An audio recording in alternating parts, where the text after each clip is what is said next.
What's happening, everybody? Happy Thursday. It's May 12th. My name is Amol. I'm here to do a market update for y'all. First things first, again, if you do enjoy our content, please do hit the thumbs up. Do join our community if you like information and analysis like this. If you go back to our channel, if you go back to our community, we go back all the way to 2017. I was there all the way in the 2017 bull market, 2018 and 19 bear market, the 2020 March COVID drop, and I was there in 2021 when we had the massive bull market as well. And I'm here with you in 2022, no matter what happens, right? So the point is that I don't sort of abandon our community members in times of need, because first of all, I do this for a living. I trade for a living. I enjoy being in our community as part of my job, as part of my daily process of looking at the market. So if you like information analysis like this, please go to thealphatrades.com, hit the products page right here, and you can join our Advantage membership right there. Okay. It's $97 per month, and that gives you access to our entire private Discord community. We have channels for education. We have channels to ask questions regarding technicals. We have then Bitcoin analysis and trading channels where I put out tons of trades that I'm taking, that I'm potentially eyeing. A couple of trades that I closed out, Bitcoin short, I closed out for a nice 20% profit. I could have held a little bit deeper, but I decided to close that out. I think I also closed out an Atom short position. I could have also held that longer. Atom is down another 10, 15%, but we made a nice, 25% on it. The point is that, in our community, we try to do as good of a job as we can to ebb and flow with the market. And, as of right now, it seems like obviously everybody's panicking. Everybody's really scared of the market, and, it doesn't look good, right? We all know the story of Luna, which is, basically down to, damn near zero, right? I mean, there's no sort of discussion about Luna anymore other than it's a failed project, and there's really nothing to discuss. I'll tell you all one thing, something that I've been warning my community members about and people on Twitter as well, is this project, in my opinion, is just completely radioactive. If you think that buying this thing because it can go up even a fraction of what it was at the previous all-time high, I don't know what to tell you. This project is basically dead. You just don't know it yet, right? Here's a perfect example of what's happened over the last I think 24 to 48 hours. First of all, Luna supply, maybe I think like less than 10 days ago was 400 million coins. Okay. And over the past maybe 2 or 3 days, the supply has gone from 400 million to 11 billion to now almost 22 billion. So the dilution of the coins themselves is so high, the creation of the coins is so high that people will probably be begging for the coin to go back to, say, a penny or 2 pennies at one point. Okay. And I've been kind of warning about, this project for the last day or two, saying, if you do anything with this, you could probably short it. But there is just too much damage, too much reputation loss, too much money loss. It was literally a project that was, almost 80, 90 billion dollars at the highs. UST, the stable coin, was also, multiple tens of billions at the highs. So all that is gone, and regaining trust like that, especially in market conditions like you're seeing right now, is very, very difficult. So I really, really encourage you guys to be very careful, regarding what exactly is happening with Luna, and then the surrounding contagion risk that it's sort of posed in other markets, right? I mean, I think Luna is clearly sort of added to the pressure of Bitcoin. Currently, Bitcoin sits at 29,000, right above this yearly open. It's doing all right, right? Like it's not doing too bad in terms of BTC. On a weekly perspective, you can kind of see BTC is trying to do its best to bounce off this 200 weekly EMA that we typically follow. I know traders have talked about 200 MA historically as well. So that's another area where, if the EMA right here, okay, which bounced price historically from 2015 on the way up, bounces price around 26,500, right? Currently, the 200 MA is around 21,700 or so. All right. So that's another area, just in case we do start dropping, that's another area that you want to keep an eye on. All right. Now, going back to sort of where we are in terms of the perspective of the market, I wanted to write a announcement to my members, to those of community members that are on the free side as well. I truly hope that you don't take this market heavy to the chest, because we go through ups and downs in life in the same way we go through ups and downs in the market, right? But in the market, your sole job is to kind of keep your mindset on a positive, calm mode. Because if you don't keep it, in a happier place, if you don't have a stress-free mind, you are actually going to cause even more damage to your P&L and to your account. And you're going to make more mistakes, which will compound and basically draw your account down to zero. The sole purpose, in bear markets for you is really just survival. Okay, that is the only takeaway that you need from bear market conditions like this. You guys are in crypto, probably long enough to recognize that we are in a unique asset class that is redefining the world in many ways, whether it's decentralization, changing up finance, changing up, middlemen, changing up, the NFT scene, art, music, banking, et cetera, right? If you're in the market and you recognize these things, then you know that this asset class is more than likely here to stay. It's just that we're going through a pretty sharp setback, which is the industry is going to once again have to figure out, okay, well, what are the narratives? How, what's going to emerge as a new asset? What is good? What is bad? Where's the money? Where is it not? Where should the money go? Where should it not go, et cetera? Okay. With all that being said, we have to kind of give credit to, first of all the builders, but also, investors are going to take a shellacking for now. Okay. It's going to be tough for a while, and it's, going to bring you down, to insane lows in your portfolio. But please do make sure that your health, your mindset, your happiness, is all well intact.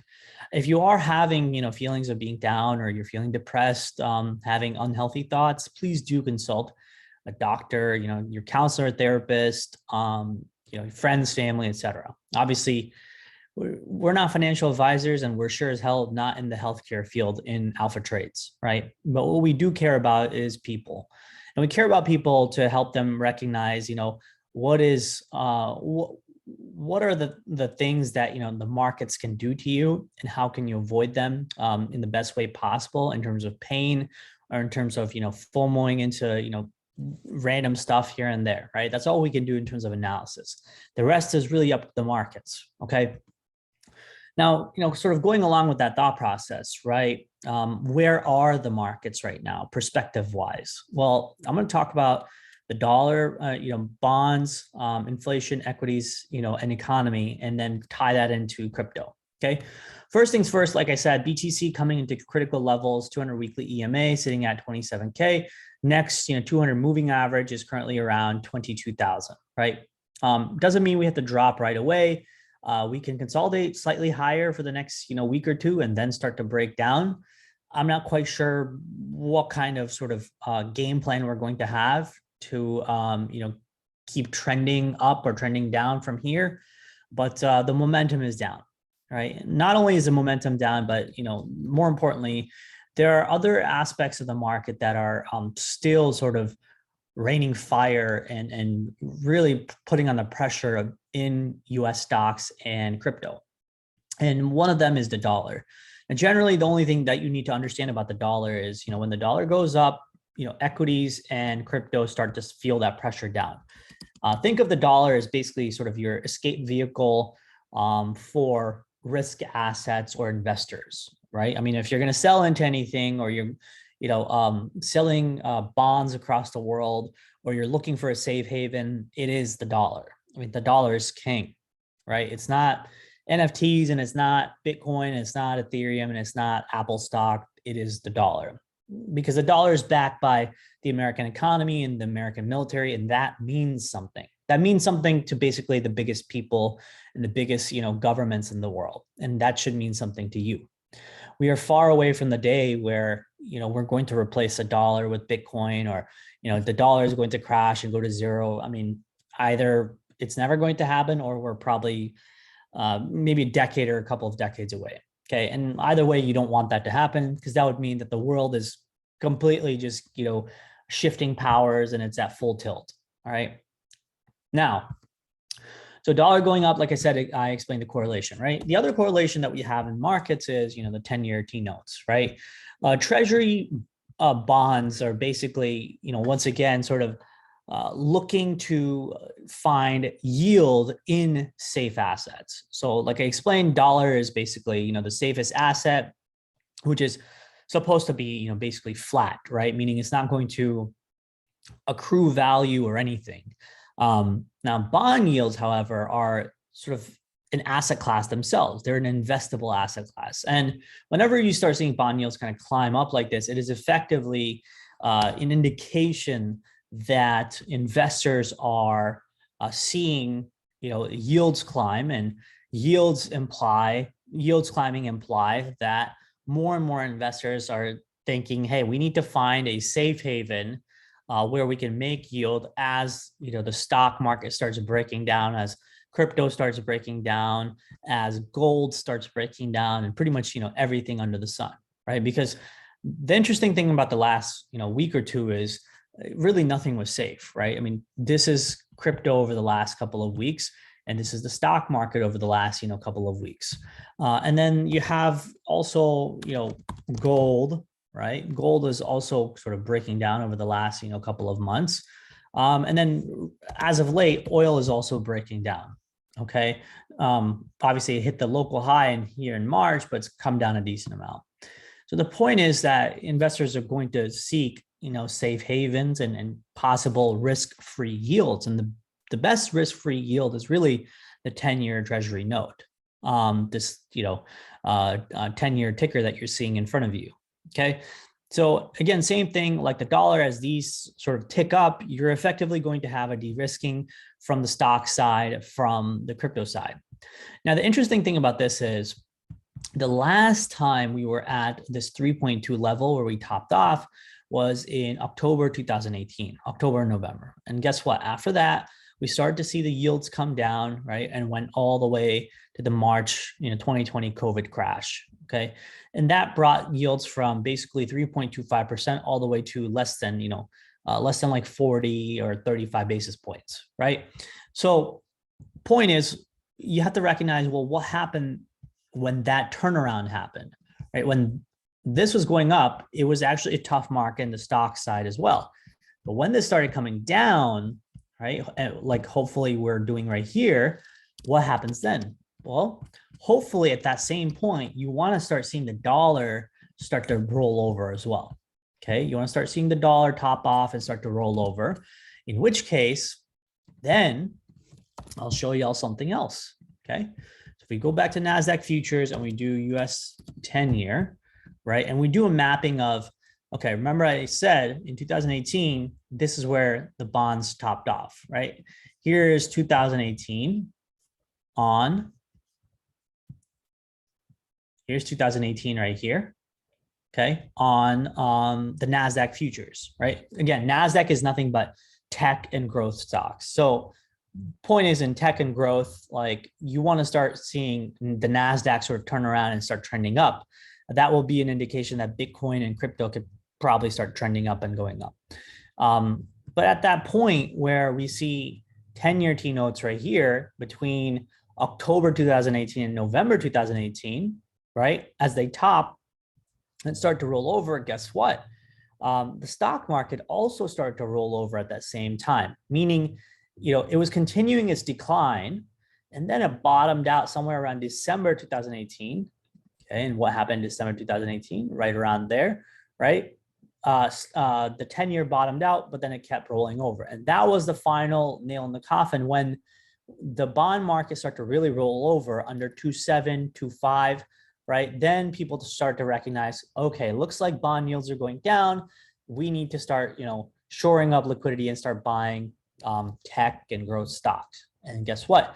NASDAQ since that point in 2018 and 19 never looked back, and here we are today, right? Now compare this analysis with the 10-year 10-year yields right now. Well, we need to see a couple of more weeks of this starting to roll over. Then we need to see the NASDAQ start to bottom out, whether it's at this point or if it bottoms out lower, and then it starts to trend back up. Right? That's what you ideally want to see, those conditions being met.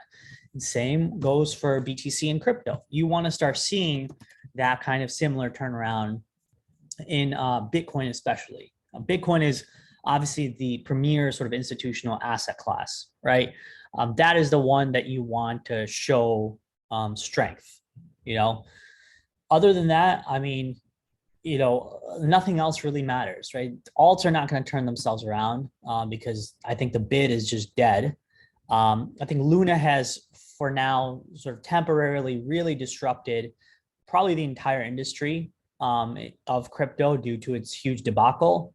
And it's going to take a while to repair that image. It's going to take a while for investors to feel safe to come back into crypto again. Okay. But the point is that never forget that you are investing in one of the most innovative asset classes ever, right? And all you have to do is really survive in these bear markets to be able to see the next side of the bull market.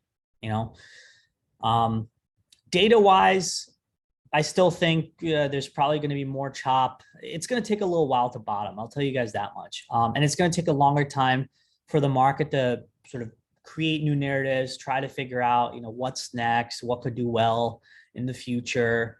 Where can money pile into? I do think, however, that for now we're probably like near a bottom, and I don't really know if I want to start shorting now. You could kind of see, perfect example, like something like Rune has basically taken out all the lows today from going back to February 2021, right? Like this. See that? Is basically taking out all those lows. I would say same, not Luna. I need to delete Luna, by the way, so I'm gonna get rid of Luna because it's a dead project. I don't want to give it more attention. I don't want people to think that this thing is even worth looking at or worth spending your time on. Just take it out of your system. It's gone. It's done. Move on. Okay.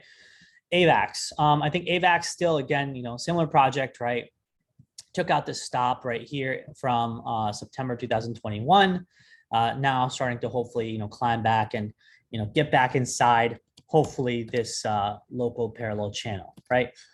I'm not quite sure. I would say that this is the area to just start bidding, but it is an area where you may want to start considering like, okay, the market might be going from aggressively bearish to, I don't know, neutral, or at minimum, it's going to squeeze up a little bit higher. Okay. Other aspects of the market that I'm still paying attention to, Aave, obviously the lending and borrowing protocols. I'm still keeping an eye on exchange tokens like FTT, BNB, bridge tokens like Synapse Protocol and Stargate Finance, right? Another one that I've got my eye on. And then, of course, there's obviously the top tier ones like Solana. Matic, I've kind of really stopped, paying attention to. Near is somewhere, on my list, but not like the biggest fan of it, just because I personally think it's pretty much, the money's really gone out of the system right now, and it's going to take a while for these L1 ecosystems to rebuild and attract users again, right? So it's going to take a while. And Ethereum, same thing, right? I think Ethereum had a very, very tough time over the last, few days. It has basically taken out the stops, the low right here that we just put in, taking out the lows way back here in June and July of 2021, right? So all in all, I do think we're getting that temporary bounce. We're going to start probably, trading back up a little bit higher, okay? But probably in a range. Like I don't think, Ethereum is going to go straight to 3,000 or 4,000 or anything. We're going to, take a while to fix that part of the market, all right? Let's see here. So yeah, I think that's pretty much it. Again, if you like our content, please do hit the thumbs up. I would really appreciate it. Open interest wise, like I said, I do think open interest is down quite a bit. This is generally an area where you do see a bounce just because the market is aggressively oversold. Volumes obviously were high because selling activity was high. Heavy liquidations happen. Also, another indication that, once you start seeing massive liquidation data like pop up, you can kind of see the last 24 hours was $2.25 billion of, traders getting, liquidated basically. That's a lot of money, right? And so when you have a lot of money like that just getting completely annihilated, you can kind of bet that it's probably a temporary bottom, okay? But I'm going to try to figure out, what positions I need to get into. If I want to get long in the market, do I want to stay flat, or do I want to short the bounces? And I will let my Advantage members know exactly what I do. Once again, do hit the thumbs up if you like our content. Follow me on Twitter if you want just my thoughts on the market, charts, analysis, good alpha, retweets, etc. that I find from other people. Okay. Good luck, everybody. Take care. And again, be safe, be healthy, be well. Cheers.